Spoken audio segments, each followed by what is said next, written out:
اس کا تذکرہ آج ہونے جا رہا ہے۔ رجب بات یہ ہے مظلوم پہلا علی بھی بہت تھا، مظلوم یہ علی بھی بہت تھا، بلکہ جس علی کا آج تذکرہ ہے اس کی مظلومیت پہ بڑا علی رو کے گئے گا۔ مولا کی ہائے قبول کرے۔ یہ وہ مظلوم ہے جس کی مظلومیت پہ پہلا علی رو کر گیا، اور ان دونوں علیوں کی مظلومیت جس دن میرے پہلے علی کی آخری شب تھی، 21 کی شب، اس شب میں سب سے الوداع کہنے کے بعد امیر کائنات نے امام حسین سے کہا تھا جاؤ میرے بیٹے علی کو لے آؤ، سجاد کو لے آؤ۔ 2.5 یا 3 سال کا سن تھا سید سجاد۔ 47 ہجری میں امیر المومنین کی شہادت ہے، 38 ہجری میں سید سجاد دنیا پہ تشریف لائے۔ جاؤ میرے پوتے علی کو لے آؤ۔ امام حسین لے کر آئے، امیر کائنات نے اپنے ننھے سے نوے پوتے کو اپنے ہاتھ میں اٹھایا، بڑی غور سے چہرہ دیکھا اور پھر رونا شروع کیا۔ روتے روتے ایسے اوپر اٹھانے لگے، چہرے کو قریب لائے پھر اوپر اٹھانے لگے۔ سب نے سمجھا چہرے کا بوسہ لیں گے، علی نے چہرے کا بوسہ نہیں لیا اور اوپر اٹھایا۔ سب نے سمجھا شاید گردن کا بوسہ لیں گے، علی نے گردن کا بوسہ نہیں لیا اور اوپر اٹھایا۔ سب نے سمجھا سینہ مبارک چومیں گے، علی نے نہیں چوما اور اوپر اٹھایا۔ اتنا اوپر اٹھایا کہ سجاد کے ننھے ننھے پاؤں کے تلے میرے مولا علی کے لبوں کے قریب آ گئے، اور اب سید سجاد کے ان جگہوں پر بوسے دے کر علی نے رو کر کہا میرا سلام ان قدموں پہ جو کربلا سے لے کر کوفہ، کوفہ سے لے کر شام۔ اجرکم اللہ، اجرکم اللہ۔ مولا کی ہائے قبول فرمائے، مولا آپ کا ماتم قبول فرمائے۔ جناب سیدہ اپنے بیٹے کے پرسے میں آپ کی ہائے قبول فرمائے۔ میرا سلام ان پاؤں پر جو کربلا سے لے کر کوفہ اور کوفہ سے لے کر شام، بیڑیوں اور ہتھکڑیوں میں اور زنجیروں میں سفر کرتا ہے۔ اور ان دونوں علیوں کی یہ قسمت ہے، اس علی کے دیکھتے ہوئے بھی فوج گھر میں آ گئی تھی۔ اللہ اکبر، اجرکم اللہ، اجرکم اللہ۔ مولا تمہاری ہائے قبول کرے۔ لفظ ہی سچ ہے، اس علی کے دیکھتے بھی لوگ گھر کا دروازہ جلا کر گھر میں داخل ہو گئے تھے۔ اس علی کے ہوتے ہوئے لوگوں نے بس یہی لفظ کہتے ہیں، اس علی کے ہوتے ہوئے اتنا ظلم ہوا کہ نبی کی بیٹی یہ کہہ کر دنیا سے چلی گئی کہ میں جب تک زندہ رہی سیدھے ہاتھ سے تسبیح نہیں کر سکے۔ اور یہ علی بھی وہ ہے جس سے دیکھتے ہوئے نیزے سے علی کی بیٹیاں بچا گئے۔ اجرکم اللہ، اجرکم اللہ۔ مولا کی ہائے قبول کرے، جناب سیدہ آپ کا ماتم قبول کرے۔ اس علی کے گلے میں بھی رسی ڈالی گئی تھی، اس علی کے گلے میں بھی توت پہنایا گیا ہے۔ اور میں جملہ کہوں، یہ وہ مظلوم علی ہے جس سے امامت کا پہلا مسئلہ یہ پوچھا گیا، چل کے مر جائیں یا خیموں سے باہر چل۔ اجرکم اللہ، اجرکم اللہ۔ اللہ کی ہائے قبول فرمائے۔ اس کی امامت کا پہلا مسئلہ، اور پوچھنے والی کون ہے؟ علی کی بیٹی ہے۔ کیا پوچھ رہی ہے؟ سید سجاد تیری امامت کا دور ہے، مجھے بتا چل کے خیموں میں مر جائیں یا خیموں سے باہر چلے جائیں۔ اور سید سجاد نے آنکھیں بند ہے جواب دیا، پھوپھی اماں خیموں سے باہر چلی جائیں، خیموں سے باہر چلی جائیں۔ علی کی بیٹی نے رو کے کہا سجاد آنکھیں کھول، میرے سر پہ چادر نہیں ہے۔ اللہ اکبر، میرے سر پہ چادر نہیں ہے، میرے سر پہ چادر نہیں ہے۔ آنکھوں کو کھولا اور کھا کے کربلا اٹھا کر بیویوں کے سروں میں ڈال کے کہا کھا کے شفا کے پردے بناؤ۔ اجرکم اللہ، قیام سے باہر چلے جاؤ۔ جس کی امامت اس حالت میں شروع ہو رہی ہے۔ اور اب مجھے معاف کرنا، اگلے جملے بہت سخت ہیں، جہاں سے تیاری کرتے ہوئے میں گزر رہا ہوں۔ بحور الغمہ میں ایک روایت لکھی ہے، اور وہ قیامت کی روایت ہے۔ ایک شخص کہتا ہے جب مجھے خبر ہوئی نا کہ کربلا سے کوئی قیدی لائے جا رہے ہیں، وہ کہتا ہے میں کوفے کے باہر ان قیدیوں کے انتظار میں کھڑا تھا۔ وہ کہتا ہے میں نے دیکھا آگے آگے کچھ سار لائے جا رہے ہیں. اگلا جملہ سنو گے. وہ کہتا ہے میں نے پیچھے دیکھا ایک بوڑھا قیدی تھا. اللہ اکبر. اجرکم اللہ اجرکم اللہ. مولا تمہاری ہائے قبول کریں. وہ کہتا ہے میں نے دیکھا ایک بوڑھا قیدی ہے جس کے گلے میں توق ہے. مجھے معاف کرنا, جس کے گلے میں توق ہے اس کے دونوں ہاتھ توق کے ساتھ ایسے باندھے گئے ہیں. جملہ اگلا قیامت کا ہے جس کے لیے تیاری کر رہا ہوں. اللہ کرے میں وہ جملہ کہہ سکوں تو وہ جملہ برداشت کر سکو. کہنے لگا اس بوڑھے قیدی کو بے پلان اونٹ پہ بٹھایا گیا. اللہ اکبر اللہ اکبر اللہ اکبر. اجرکم اللہ اجرکم اللہ. مولا تمہاری ہائے قبول کریں. کہتا ہے لیکن مجھے دور سے نظر آ رہا تھا قیدی بڑا کمزور ہے. قیدی بڑا کمزور ہے. کہتا ہے مجھے دور سے نظر آ رہا تھا قیدی بیمار بھی ہے. کیسا بیمار ہوگا جو دور سے بیمار نظر آ رہا ہے. ضعیف بھی ہے, کمزور بھی ہے, بیمار بھی ہے.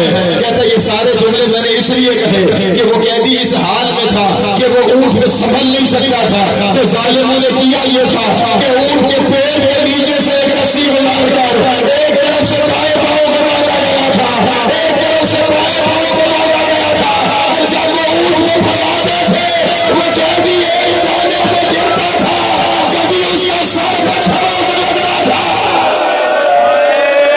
اجرکم اللہ اجرکم اللہ اجرکم اللہ. والے تمہاری ہائے قبول کرے. جناب سید علی خان مردم قبول کرے. اس حال میں وہ قیدی زخمی ہوتا جا رہا ہے. اس حال میں وہ قیدی زخمی ہوتا جا رہا ہے. ایک منزل سامنے آ گئی ہے. وہ منزل تمہارے سامنے بیان کرتا چلو. بس سمیٹ رہا ہوں اپنے بیان کو. سفر کرتے ہوئے ایک منزل آئی حمص. حمص ایک مقام ہے شام میں. جب یہ حمص کی منزل آئی کڑکتی ہوئی دوپہر اور ایسی دوپہر کہ یزیدی فوج کے جانوروں نے چلنے سے انکار کر دیا. اللہ اکبر. جانوروں نے چلنے سے انکار کر دیا. ہانپ گئے جانور, زمین پر بیٹھنے لگے جانور. آخر شمر نے کہا خیمے لگائے جائیں, جانوروں کو آرام کروایا جائے. جملہ کہوں شامیانے لگائے گئے, جانور شامیانوں میں آ گئے. علی بلول کی اولاد کو کڑکتی دھوپ میں بٹھایا گیا. اللہ اکبر. اجرکم اللہ اجرکم اللہ. جانوروں کا خیال اولاد علی سے زیادہ رکھا گیا. بس دو جملے اور ہیں اور تابوت پر میں کھل جائے گا. اولاد علی کا خیال اولاد علی کے مقابلے میں جانوروں کا خیال زیادہ رکھا گیا. جانوروں کا خیال زیادہ رکھا گیا. جو جملہ کہنا ہے نا بس وہ جملہ سننا. یہاں پہ راوی جناب سکینہ ہے. بھائی کی مصیبتوں کی راوی سکینہ ہے. کہتی ہے میں نے دیکھا میرا بھائی زمین پہ بیٹھے ہوئے کبھی اپنے ہاتھوں کو اوپر اٹھاتا ہے, کبھی اپنے ہاتھوں کو نیچے گراتا ہے, کبھی اپنے پاؤں پھیلاتا ہے, کبھی اپنے پاؤں سمیٹتا ہے. بہن سے بھائی کی تکلیف دیکھی نہ گئی. چلتے ہوئے بھائی کے پاس جا کے کہا بھیا سجاد کیا ہوا ہے, کیوں کبھی ہاتھوں کو اٹھاتے ہو, کیوں کبھی ہاتھوں کو نیچے گراتے ہو. کہتی ہے سید سجاد نے روٹی کا سکینہ گرمی کی وجہ سے, دھوپ کی شدت کی وجہ سے میری ہڈیاں گرم ہو رہی ہے. جب میں ہاتھ نیچے کرتا ہوں میری کلائیاں جلنے لگتی ہے. پھر میں ہاتھوں کو اوپر اٹھا دیتا ہوں اور جب بازو چلنے لگتے ہیں ہاتھ نیچے. اجرکم اللہ اجرکم اللہ. والا تمہاری ہائے قبول کرے, والا تمہارا بادم قبول کرے. میرے شیعہ سنی دوست یہاں پہ بیٹھے ہوئے مجھے بس اب یہاں پر پہنچ کر ایک سوال کی اجازت دے دو جو اتنی مشکل سے گزرا ہے اور ابھی تو شام نہیں آئی, ابھی تو شام نہیں آئی, ابھی تو یہ رسوں کی مصیبتیں ہیں. اور جب شام کا بازار آ گیا, جانتے ہو شام کے بازار کا عالم کیا تھا؟ شام کے بازار کا عالم یہ تھا کہ اتنے پتھر مارنے والے تھے. اور صرف شام کے بازار میں نہیں, علی کی بیٹی روایت کرتی ہے ہمیں ڈھونڈ ڈھونڈ کر یہودیوں کی بستی سے گزارتے تھے.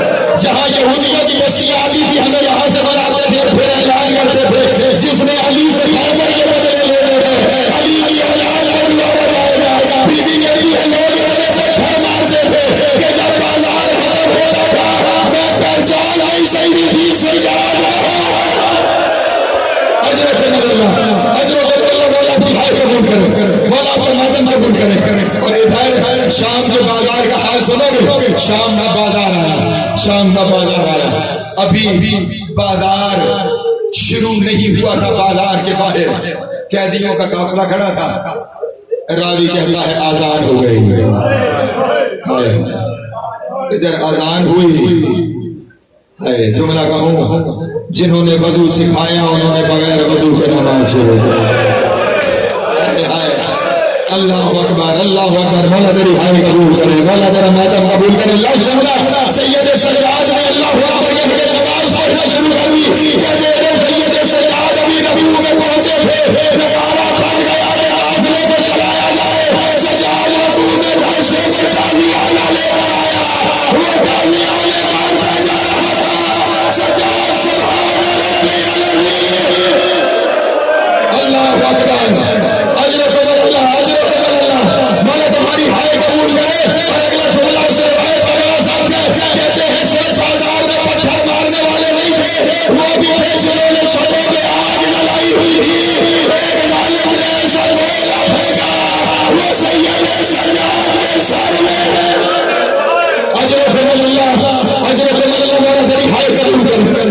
جو اتنا زخمی تھا،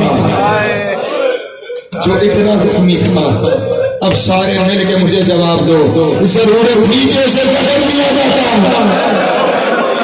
مولا تمہاری آئے قبول کرے تو صابون کا ایک ہی جملہ مجھے کہنا ہے، جو اتنا زخمی تھا اسے زہر دینے کی ضرورت نہیں تھی، جو 35 سال خون روتا رہا اسے زہر دینے کی ضرورت نہیں تھی، لیکن ایسا زہر دیا گیا کہ لکھا گیا آنکھوں سے پہلے خون جاری تھا، پھر امام کے کانے سے خون آیا، امام کے منہ سے خون آیا، امام کے ہاتھوں سے خون۔